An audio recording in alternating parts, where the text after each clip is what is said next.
مرحبا بكم حبايب، أسعد الله أوقاتكم بكل خير.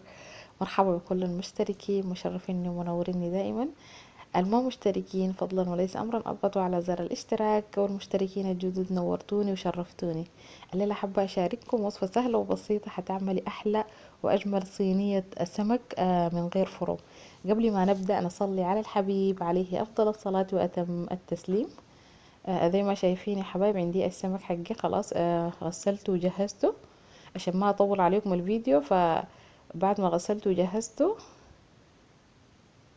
يلا مع بعض نشوف كيف حنعمل صينية السمك.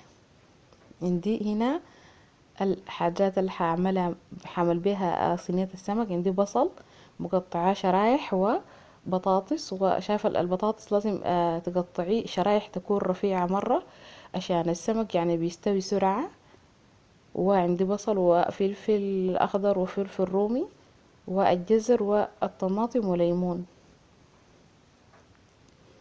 يلا أكون حاطة مجهزة قبل ما أخد السمك أرص على الصينية.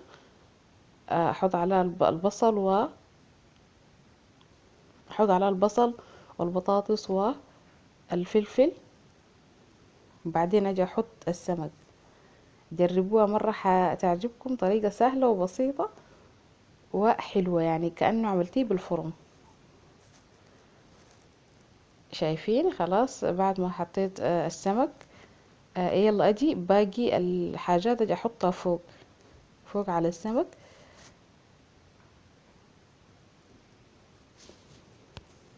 يعني كان عملتيها صينية حتشرفك قدام ضيوفك، ولا كان عاوزة تعمليها وجبة غدا او عشاء، سهلة وبسيطة وطعمها تحفة.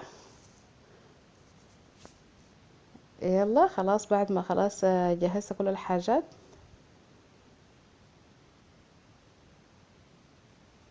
اجي اشوف التتبيلة اللي بحطها على السمك. يلا دي التتبيلة اللي انا هحطها على السمك. عندي هنا ليمون وليمون وخل وكزبرة وثوم وبهارات او توابل مشكلة. دي تتبيلة القى احطها على السمك، مرة حلوة وتدي طعم مرة حلو. طبعا على حسب الكمية اللي انت عاوزة تعمليها. انا عندي هنا كان على حسب كمية السمك عملت التتبيلة. يلا بعد ما اجي احط عليه التتبيلة اجي احط عليه شوية زيت.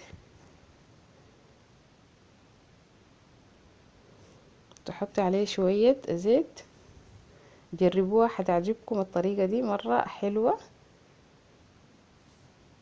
خلاص كده خطيت عليه كل الحاجات ويستوي معاكي في اقل من تلت ساعة. تلت ساعة بتكون جاهزة.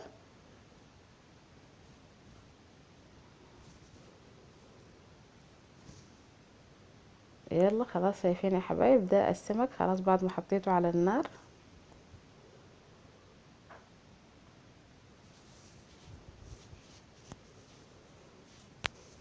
شايفينه. يلا ده الشكل النهائي لي سمكنا لصينية السمك، سهلة وبسيطة وطعمها يجنن مرة حلو. جربوها حتعجبكم. يلا ده الشكل النهائي لها. اتمنى الفيديو يكون اعجبكم لي اليوم وتكونوا استفدتوا منه وشفتوا الطريقة اللي انا قاعده اعملها في صينية السمك، وما محتاجة منك ولا فرن، بس تحطيه على النار تلت ساعة تكون جاهزة. في امان الله.